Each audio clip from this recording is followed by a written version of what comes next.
Hello दोस्तों, welcome to my YouTube channel. और आज लेके आया हूं मैं आपके लिए परीक्षाओं में पूछे जाने वाले आईएएस से रिलेटेड जो सवाल हैं उसका सेकंड वीडियो।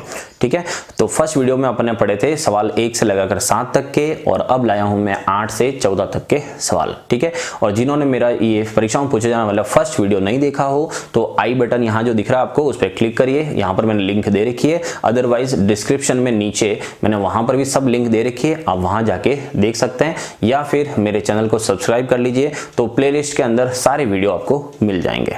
ठीक है, तो आज का पार्ट शुरू करते हैं। 8वां सवाल है, किसी बड़े आयत का क्षेत्रफल 4 छोटे समान आयतों के क्षेत्रफल के योग के बराबर है।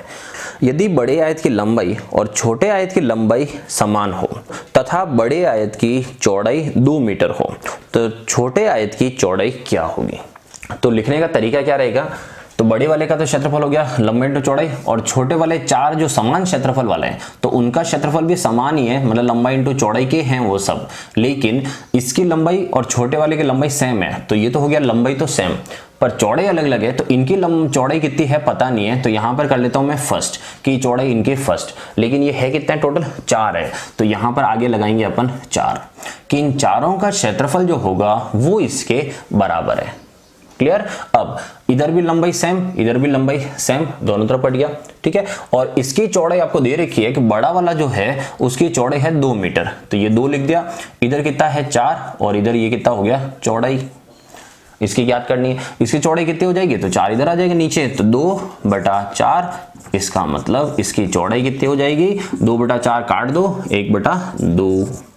तो छोटे वाले जो आयत है उनकी चौड़ाई हो जाएगी 1/2 मीटर या सेंटीमीटर, जो भी दे रखे हो। ठीक है, 9वें सवाल में देखो, एक आयताकार खेल के मैदान की जो माप है वो 150 मीटर इंटू 80 मीटर है। तो 150 मीटर इंटू 80 मीटर। ठीक है, फिर इसके एक विकर्ण के अनुदिश, तो विकर्ण के अनुदिश, अनुदिश मतलब विकर्ण के अकॉर्डिंग यहाँ पर 10-10 मीटर की दूरी पर छात्र खड़े हैं। तो 10-10 मीटर के गैप में यहां पर बच्चे खड़े हैं। ठीक है, इस तरह से 10-10 मीटर मान लो। तो यहां पर बताओ कि कितने छात्र खड़े हैं, टोटल ये कितने होंगे आपको ये बताना है। तो सबसे पहले तो अपन चलते हैं कि यहां पर विकर्ण की लंबाई है कितनी। ठीक है, यहां है 80, ये है 150। आपने मेरे फर्स्ट वीडियो में देखा होगा, मैंने आपको लंब आधार कर्ण, लंबाई चौड़ाई और विकर्ण के सेट पढ़ाए थे, और उस सेट के अंदर जाके देखोगे तो आपको एक सेट मिलेगा 8, 15, 17 का। 8, 15, 17 लंब आधार कर्ण इसके सेट होते हैं, और यहां पर देखा जाए तो वो सेट काम कर रहा है, क्योंकि 8 का 80 हो गया, 15 का 150 हो गया और 17 का 170 हो जाएगा। इसका मतलब लंबाई और चौड़ाई 80, 150 हो तो उसका कर्ण या उसका विकर्ण कहें तो वो कितना होगा 170, 170, मतलब इस विकर्ण की लंबाई आएगी 170 मीटर। ठीक है, सेट याद रखो, आपके सवाल ऐसे हो जाएंगे, वरना पूरा आपको कर्ण का फॉर्मूला लगा के करना पड़ेगा। अब ये बोल रहा है कि यहाँ पर 10-10 मीटर के गैप में लड़के खड़े हैं, तो कितने लड़के होंगे, तो आप ये समझो कि 170 मीटर की टोटल लंबाई है। ठीक है, उसमें लगाएंगे 10 का भाग कि 10-10 के गैप में है, तो ये कितने हुए 17, लेकिन आंसर 17 नहीं है, क्योंकि ये तो गैप में खड़े हैं। तो मतलब ये समझो कि मैं अगर यहां से स्टार्ट करता हूं तो यहां से ये गैप 10 मीटर यहां हुए, फिर 10 मीटर यहां हुए, मतलब पहला 10 मीटर, दूसरा 10 मीटर, तीसरा ऐसे। लेकिन लड़का जो है 10-10 के गैप में खड़े हैं, तो एक लड़का स्टार्टिंग में भी तो खड़ा होगा, यहां से लगाकर यहां तक होगा। तो अपन 10-10 जो गैप गिनते हैं, तो 170 मीटर को 10-10 के टुकड़ों में काटे तो 17 टुकड़े बनेंगे, तो 17 टुकड़े बनेंगे, लेकिन स्टार्टिंग वाला गिनने में नहीं आ पाएगा। ठीक है, तो 17 अपन कह सकते हैं 1, 2, 3, 4, 5, 6, 7, ये 17 और एक स्टार्टिंग वाला, और इसका मतलब 17 + 1 टोटल कितने लड़के खड़े होंगे यहाँ पर 18 लड़के। बहुत छोटा सा सवाल था, बस आपको ये चीजें पता होनी चाहिए, एक तो ये वाली और ये स्टार्टिंग में भी एक काउंट होगा। 10वां सवाल, एक आयताकार प्लॉट का क्षेत्रफल 100 वर्ग मीटर है। तो क्षेत्रफल मतलब लंबाई इंटू चौड़ाई बराबर आपको दे रखा है 100 वर्ग मीटर, तथा इसका परिमाप 50 मीटर। तो ये हो गया परिमाप, लंबाई प्लस चौड़ाई का दुगुना परिमाप 50, तो ये तो हो गया क्षेत्रफल, दूसरा दे रखा है आपको परिमाप। ठीक है, तो क्षेत्रफल और परिमाप। फिर इसने पूछा है विकर्ण ज्ञात करो। पार्ट फर्स्ट में मैंने पढ़ाया है क्षेत्रफल, परिमाप और विकर्ण से रिलेटेड कोई भी सवाल आ जाए तो उसको डायरेक्ट करने का एक फॉर्मूला है। अब उस फॉर्मूले को यूज करो, आपका यहाँ पर विकर्ण आ जाएगा। तो फॉर्मूला क्या था देखो बता रहा हूँ, और जिन्होंने फर्स्ट पार्ट नहीं देखा हो वो फर्स्ट पार्ट पहले देख लीजिए। तो यहां से फॉर्मूला कुछ ऐसा था कि क्षेत्रफल बराबर परिमाप स्क्वायर अपॉन में 8 माइनस विकर्ण स्क्वायर अपॉन 2। इससे आपके तीनों के रिलेशन में कोई भी दो दे रखे हो, तीसरा आराम से ज्ञात हो जाएगा। तो अभी यहां पर देखते हैं क्या क्या दे रखा है। एक तो क्षेत्रफल दे रखा है 100, परिमाप दे रखा है यहाँ पर 50 का स्क्वायर करेंगे अपॉन में 8, और विकर्ण यहाँ पर अपन को ज्ञात करना है। ठीक है, तो विकर्ण डायगोनल लिख देता हूँ, डायगोनल स्क्वायर अपॉन में 2। अब यहाँ से आगे इसका भाग लगा के इधर भेजो, या फिर भले ही यहाँ सॉल्व करो, जैसा भी ठीक लगे। तो यहाँ से क्या करते हैं, एक काम करते हैं अपन, माइनस का डी स्क्वायर ये है, इनको तो ले आते हैं इधर और 100 को भेज देते हैं उधर, ताकि माइनस वाला प्लस हो जाएगा। तो डी स्क्वायर अपॉन 2 इक्वल में 50 का स्क्वायर ये हो गया 2500, और बटा में कितना 8, और 100 उधर भेजेंगे तो किसका हो जाएगा, माइनस का। ठीक है, उसके बाद डी स्क्वायर अपॉन 2 इक्वल में इधर ले जाएंगे। तो यहाँ पर एलसीएम लो या डायरेक्ट काटो, जैसा आपको ठीक लगे। अगर मैं यहाँ पर एलसीएम लेता हूँ पहले, तो इसका मतलब है 8 का 100 से गुणा करो, लघुत्तम लेने के लिए क्रॉस गुणा, 8 का 100 से गुणा कर दिया, कितना हो गया 800।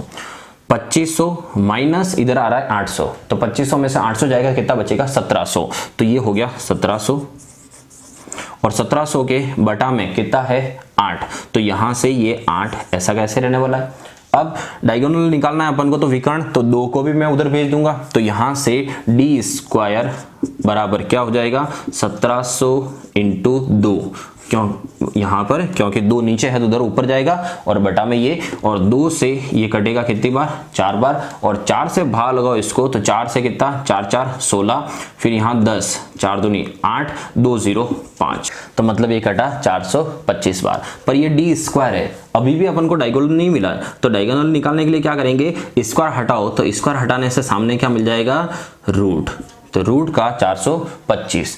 अब ये कि 425 किसी का डायरेक्ट स्क्वायर तो होता नहीं है, तो फिर यहाँ पर विकर्ण का मान क्या होगा, कैसे निकालते हैं। तो इसका एक बेसिक जुगाड़ है, बेसिक तरीका जो आप सबको आता है, कि आप कुछ समझ में नहीं आए तो कम से कम इसके ऐसे भाग लगा दीजिए। तो 5 का भाग लगाएं यहाँ पर, तो 5 8 8 5 40, और फिर 5, फिर 5 का भाग लगाऊं तो यहां पर हो गया कितना 17, और 17 का भाग इसमें जाएगा एक बार, मतलब 425 के टुकड़े हुए 5 इंटू 5 इंटू 17। तो यहां से 425 के टुकड़े लिखूं तो 5 इंटू 5 इंटू 17। अब ये कि यहाँ पर बाहर कौन आएगा, तो जिसकी जोड़ी होती है वो बाहर आ जाएगा। तो 5 की जोड़ी तो हो गई, 5 तो आ गया बाहर, लेकिन 17 की जोड़ी नहीं है, इसलिए 17 को रहना पड़ेगा अंदर ही। तो आंसर क्या हुआ 5√17। अगला सवाल देखते हैं 11वां। एक आयत का क्षेत्रफल 460 वर्ग मीटर है, तो क्षेत्रफल लंबाई इंटू चौड़ाई बराबर 460। ठीक है, फिर बोल रहा है यदि लंबाई चौड़ाई से 15% अधिक है, तो लंबाई जो है वो चौड़ाई से 15% अधिक है। अब चौड़ाई कितनी है पता नहीं, तो इसलिए क्या लिख दिया x, और लंबाई इससे 15% ज्यादा है, तो इसका मतलब लंबाई कितनी होगी, इससे 15% अधिक है, तो परसेंटेज में 15 अधिक है, इसका मतलब वो फिर इससे 115% होगी। इसलिए मैंने इसको लिख दिया है कि x इंटू 115/100, 115% परसेंट हटाने से नीचे 100। तो ये तो हो गई लंबाई, और ये हो गई चौड़ाई, और बराबर कितना हो गया 460। क्लियर। अब आगे बोला है कि मैदान की चौड़ाई कितनी होगी, तो मैदान की चौड़ाई बताना है, मतलब x का मान निकालना है कुल मिला के। तो संख्याओं को उधर भेज देते हैं, नीचे वाली संख्या ऊपर, ऊपर वाले नीचे, और x का x से गुणा हो जाएगा x स्क्वायर, तो बराबर हो जाएगा 460 इंटू 100 और अपॉन में 115। 115 से साफ दिख रहा है कि 15 इंटू 4 60 और 100 इंटू 4 400, मतलब इससे कटेगा कितनी बार 4 बार। और x का आंसर कितना होगा, ये तो x स्क्वायर का है, तो 4 किसका स्क्वायर होता है 2 का, और 100 किसका स्क्वायर होता है 10 का। इसका मतलब x का मान कितना आ गया 20, तो यहां पर चौड़ाई हो गई 20। खत्म। अब देखते हैं 12वां सवाल। एक आयत की लंबाई 8 मीटर तथा चौड़ाई 4 मीटर है, तो लंबाई और चौड़ाई दोनों अपन को दे रखी है। तो यहां से ये है 8 और ये है 4। आयत की लंबाई को कितना बढ़ा दिया जाए कि क्षेत्रफल में 30 वर्ग मीटर की वृद्धि हो जाए। तो इसकी लंबाई को बोला है सिर्फ कि इसकी लंबाई में कितनी बढ़ा दो, तो x में कितना और आगे जोड़ दूं, और चौड़ाई के लिए कुछ नहीं बोला है, मतलब चौड़ाई वही है, तो इसका क्षेत्रफल कितना बढ़ जाए, 30 बढ़ जाए। इसका मतलब इसका क्षेत्रफल पहले कितना था, तो पहले इसका क्षेत्रफल कितना था 8 × 4, 8 × 4 का मतलब कितना हो गया 32, तो पुराना क्षेत्रफल 32 है, वो कह रहा है कि इसका क्षेत्रफल कितना बढ़ जाए 30 बढ़ जाए, तो इसका मतलब है कि इसका क्षेत्रफल नया वाला कितना हो जाए 62 हो जाए। तो इसका मतलब ये है कि लंबाई को कितना बढ़ाएं कि 30 वर्ग मीटर बढ़ जाए, तो मतलब ये हुआ कि इन दोनों का क्षेत्रफल मतलब गुणा इन दोनों का किसके बराबर होना चाहिए 62 के बराबर। तो लंबाई 8 + x और इंटू चौड़ाई बराबर होना चाहिए 62 के। यहां से गुणा करते हैं या फिर 4 का उधर भाग लगाओ पॉइंट में आए, इससे बेटर यहां गुणा कर लेते हैं। तो यहां से 8 × 4 = 32 प्लस यहां हो गया कितना 4x और बराबर 62, ये उधर चला गया 4x बराबर 62 माइनस 32, 4x बराबर 30 और x का मान कितना हो जाएगा 30/4 मतलब 7.5। ठीक है, अब इसने पूछा क्या था आपको कि लंबाई को कितना बढ़ाया जाए, आपने कितनी लंबाई बढ़ाई है, तो x का मान आ गया कितना 7.5, हमने लंबाई को 7.5 बढ़ा दिया। क्लियर। अब देखते हैं 13वां सवाल।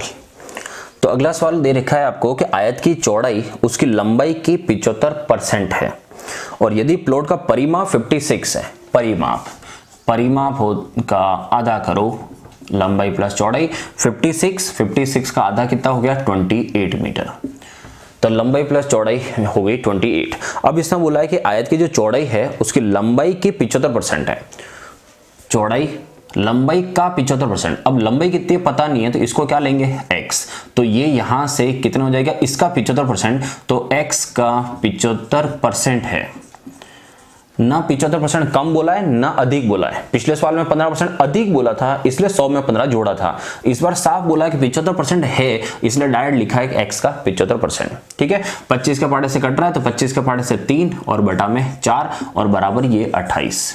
तो यहां हो गया क्या x + 3x अपॉन में 4 बराबर 28। क्रॉस गुणा करते हैं इसका, इधर एलसीएम ले लेते हैं, तो 4 का x से गुणा हुआ 4x + 3x, 4 + 3 कितना हो गया 7x/4 और बराबर 28। तो x का मान क्या हो जाएगा, तो यहाँ नीचे वाली संख्या इधर क्रॉस और ऊपर वाली इधर नीचे, तो यहाँ हो जाएगा 28 × 4 और बटा में 7 से ये 4 बार, मतलब x का आंसर कितना आ गया 16। अब पूछा क्या है आपको, सवाल में पूछा है कि इसका क्षेत्रफल कितना है ये बताओ, तो क्षेत्रफल का मतलब है लंबाई इंटू चौड़ाई बताओ। ठीक है, तो लंबाई कितनी आ गई आपकी यहाँ पर 16 और यहाँ पर चौड़ाई कितनी है, तो ये इसका 75% और 75% का मतलब होता है 3/4 निकालना। जैसे यहाँ 75% लिखा है और 3/4 बार कट रहा है तो 75% मतलब 3/4 निकाल दो, तो 4 से कितनी बार हो गया 4 और 4 × 3 मतलब इसका 16 का 75% कितना हो गया 12।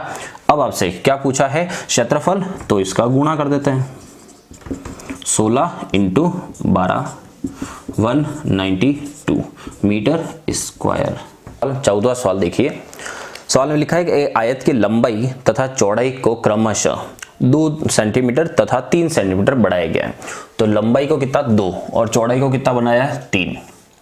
तो पहले कितना था ऐसा कोई आइडिया नहीं है, ये x अगर होता माना कि ये y होता तो पुराना x और y जो भी है वो बोल रहा है कि लंबाई को बढ़ा दिया जाए 2 सेंटीमीटर और चौड़ाई को बढ़ा दिया जाए 3 सेंटीमीटर, तो आयत के परिमाप में क्या वृद्धि होगी आपको ये बताना है। ऐसा सवाल कभी आए तो इनको तो पेन भी लगाने की जरूरत नहीं है। ठीक है, लंबाई को 2 सेंटीमीटर बढ़ा रहा है तो इसका मतलब हुआ कि लंबाई यहाँ पर 2 बार होती है, तो 2 सेंटीमीटर इधर बढ़ेगा तो 2 इधर भी बढ़ जाएगा, तो इसका मतलब लंबाई में तो बढ़ गया कितना 4। तो डायरेक्ट मैं लिख सकता हूँ कि 2 बढ़ेगा 2 बार, 2 × 2 प्लस चौड़ाई कितनी बढ़ा रहा है 3, तो चौड़ाई भी तो बढ़ेगी 2 बार, तो इसका मतलब 3 वो भी 2 बार बढ़ेगा, तो 3 भी बढ़ेगा कितनी बार 2 बार, तो 2 × 2 कितना हो गया 4 और 2 × 3 कितना हो गया 6। इसका मतलब जो परिमाप पुराना वाला जो भी होगा नया वाला परिमाप उससे कितना ज्यादा हो जाएगा 10 सेंटीमीटर या मीटर ज्यादा हो जाएगा। बस खत्म सवाल।